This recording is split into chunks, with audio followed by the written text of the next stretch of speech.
Cameroon, Bandung, Africa, Bandung, to the world, Bandung. Salut les amis, bienvenue sur votre plateforme. Ici, c'est votre humble serviteur, Sa Majesté Sénateur Cletus Lundzé. Toujours en deuil après la perte de papa. C'est sa femme qui vient de nous quitter. C'est ça, très difficile pour moi. Les amis, restons ensemble. Merci pour vos messages, merci pour votre soutien moral. C'est très important pour moi. C'est pas facile, même la voix est partie. Mais j'essaye comme je peux de discuter avec vous, de passer quelques messages. C'est ça, la vie est très très difficile pour moi à ce moment. Oui, très très difficile. Chers amis, vous savez très bien que je suis un amoureux de la justice et de la vérité. Maintenant, quand on regarde ce qui se passe en Occident, on voit des chefs d'État et la machine, désolé les amis, des nations qui se mettent en branle contre un monsieur. Ça devient compliqué pour éliminer Poutine. Jusqu'à ce qu'on fait un grand dossier. Je vous fais écouter un extrait, un audio dans cette plateforme pour des raisons que vous connaissez très bien. Où on entend le débat sur l'élimination physique de Vladimir Poutine. Et la chaîne française dit que Zelensky est d'accord, Macron est d'accord, donc les Européens sont d'accord, que c'est l'élimination physique de Vladimir Poutine qui va mettre un thème à la guerre. Comme ce qu'ils ont fait avec les camions ou entrer en Russie et placer quelque part pour attaquer les avions stratégiques russes. Donc, élimination de Poutine. Vous voyez que les Russes ne parlent jamais de l'élimination d'un chef d'État, ni de Zelensky. Est-ce que ça dépasse les Russes d'organiser l'élimination de Zelensky? Mais vous voyez qu'ils ne sont pas dans cette paradigme. Pendant que les Russes sont en train de faire la guerre, demander la justice, la clarté, l'équité, ils sont en train de penser l'élimination de Vladimir Poutine. Est-ce que les Russes, à un moment donné, ne vont pas changer de logiciel pour comprendre que, à la guerre comme à la guerre, il ne faut pas être clément avec des gens qui sont barbares? Comment est-ce que Macron peut dépasser aussi les services secrets russes pour l'éliminer? Éliminer Vladimir Poutine, est-ce qu'il ne pense pas que ça peut créer une troisième guerre dite mondiale? La deuxième guerre mondiale a été créée par l'élimination d'un prince. Maintenant, la deuxième guerre mondiale a été déclenchée parce qu'on n'a pas réglé les problèmes qui ont créé cette situation de la Première Guerre mondiale. On a sanctionné l'Allemagne et tout ça, réparation et tout. Et les gars ont perdu la guerre, n'ont jamais accepté. Maintenant, éliminer Vladimir Poutine, ils ne se rendent pas compte qu'aujourd'hui, ça sera une guerre destructrice. Pour eux, parce que les bombes atomiques et tout ça, ils vont larguer ça entre eux. Vous voyez un peu, l'élimination de Vladimir Poutine, c'est le plan actuel d'Emmanuel Macron, des services secrets français, de Volodymyr Zelensky. Et on ne peut pas me dire que les Britanniques ne sont pas au courant, les Allemands ne sont pas au courant, et même les Américains. Donc les gars pensent l'élimination de Poutine pour mettre thème à une guerre qu'ils ont créée eux-mêmes. Les amis, je vous suggère d'écouter cet extrait audio.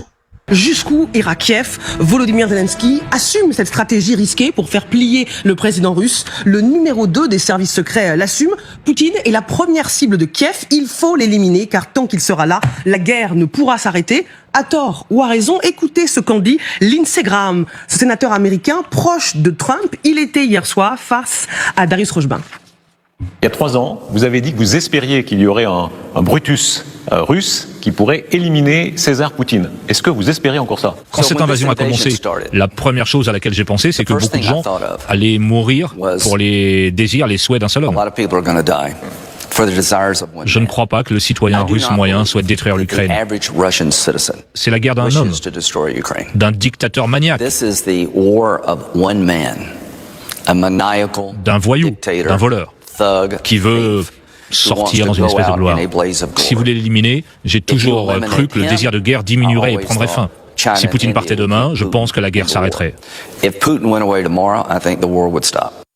C'est incroyable ce que dit Lindsey Graham, qui est quand même un sénateur républicain proche de Trump. On va y venir évidemment avec vous en plateau. Mais Sergei Boutman, vous qui êtes journaliste russe en direct de Moscou, est-ce que vous confirmez, tant que Poutine sera là, la guerre ne pourra pas s'arrêter? Parce que c'est Poutine qui a commencé cette guerre. C'est Poutine qui a voulu créer une sorte de Pax Russica et de déterminer des zones d'influence, des nouvelles zones, ou bien restituer les anciennes qui étaient du temps de la guerre froide ou de l'Union soviétique et de l'Union soviétique. Oui, bien sûr, c'est la guerre de Poutine. Ça répondrait peut-être aux aspirations d'une certaine partie de la société russe, mais il y a toujours la responsabilité du pouvoir et aussi de l'homme qui détient tout le pouvoir en Russie moderne. C'est pourquoi c'est le personnage de Poutine est le personnage clé et du commencement de la guerre et aussi de la fin de la guerre. Et je ne vois pas un désir de cesser le feu, même d'une trêve assez courte, sauf ces propositions assez ridicules de trêve de 2 ou 3 jours. Et il est très difficile de voir quelque chose, une certaine volonté de terminer cette guerre ou de rester sur les positions qui existent maintenant. Il veut une victoire et les propositions russes, c'était des propositions de capitulation déposées à la délégation ukrainienne à Istanbul.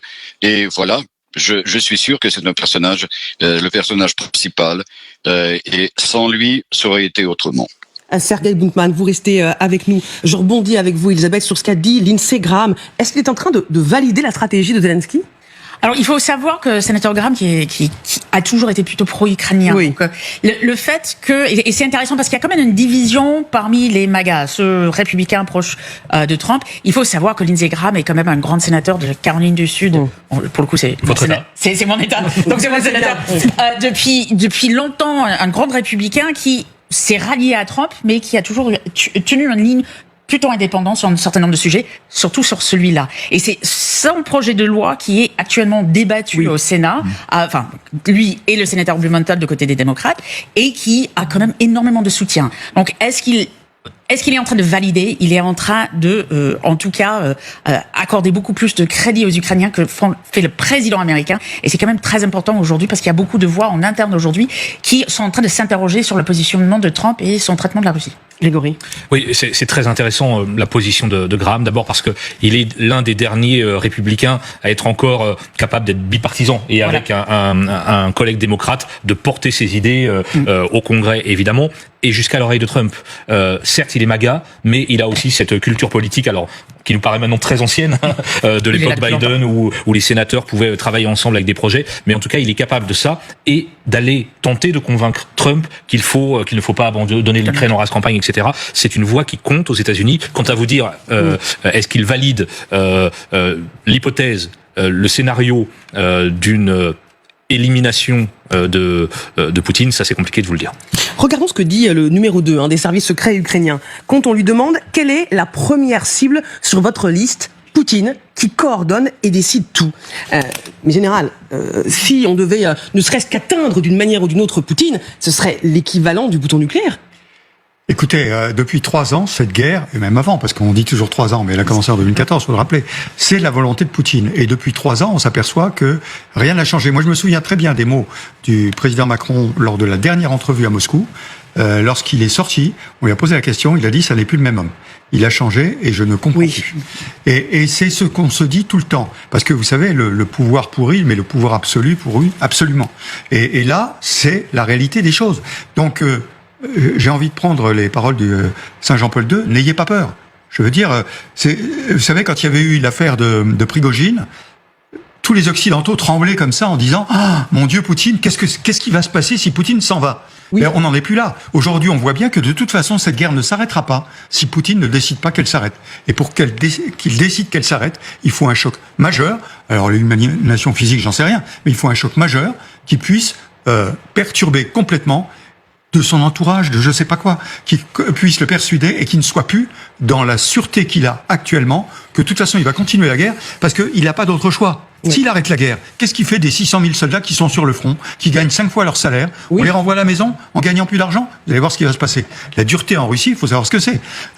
Les usines qui fabriquent, on les arrête. Il est dans une logique de course vers le vide. Vincent Crouzet, avant qu'on retrouve Sergei Buntman. D'abord, je suis impressionné par Sergei Boutman, qui s'exprime depuis Moscou. Par exemple. Il prend des risques. Je suis impressionné, non, franchement, je suis impressionné par son courage. Avec Dominique, ça fait 2 ans qu'on plaide pour cette solution, parce que finalement, elle serait beaucoup moins coûteuse en hommes, évidemment. C'est le destin d'un homme qui entraîne 5000 pertes par semaine de chaque côté. Il ne faut pas l'oublier. Et rester ainsi dans l'impunité, c'est une question immorale, évidemment. Les Ukrainiens ont les capacités techniques de le faire. Longtemps, ils ont été arrêtés vraisemblablement par les Occidentaux. Ils ont été dissuadés par les Occidentaux de le faire. Peut-être que depuis quelques jours, quelques heures, même ça a changé. Sergei Boutman, qu'est-ce que ça changerait, la disparition de Poutine? A-t-on la garantie que la guerre s'arrêterait quand on voit, et on en a parlé hier soir sur LCI, que l'aile dure du Kremlin, du pays, pousse Poutine à continuer cette guerre sans merci? C'est Poutine qui est l'aile dure du Kremlin. Qui est-ce qui peut le pousser à faire quelque chose? Je ne sais pas si depuis cette dernière dizaine d'années, Poutine écoute quelqu'un qui lui dise quelque chose qui ne lui plaise pas, ou bien je doute qu'il fasse quelque chose qui soit proposé par quelqu'un de droite ou de gauche. Il est persuadé que cette opération militaire spéciale était une chose nécessaire, même obligatoire, pour beaucoup de raisons. Et on est dans un tunnel.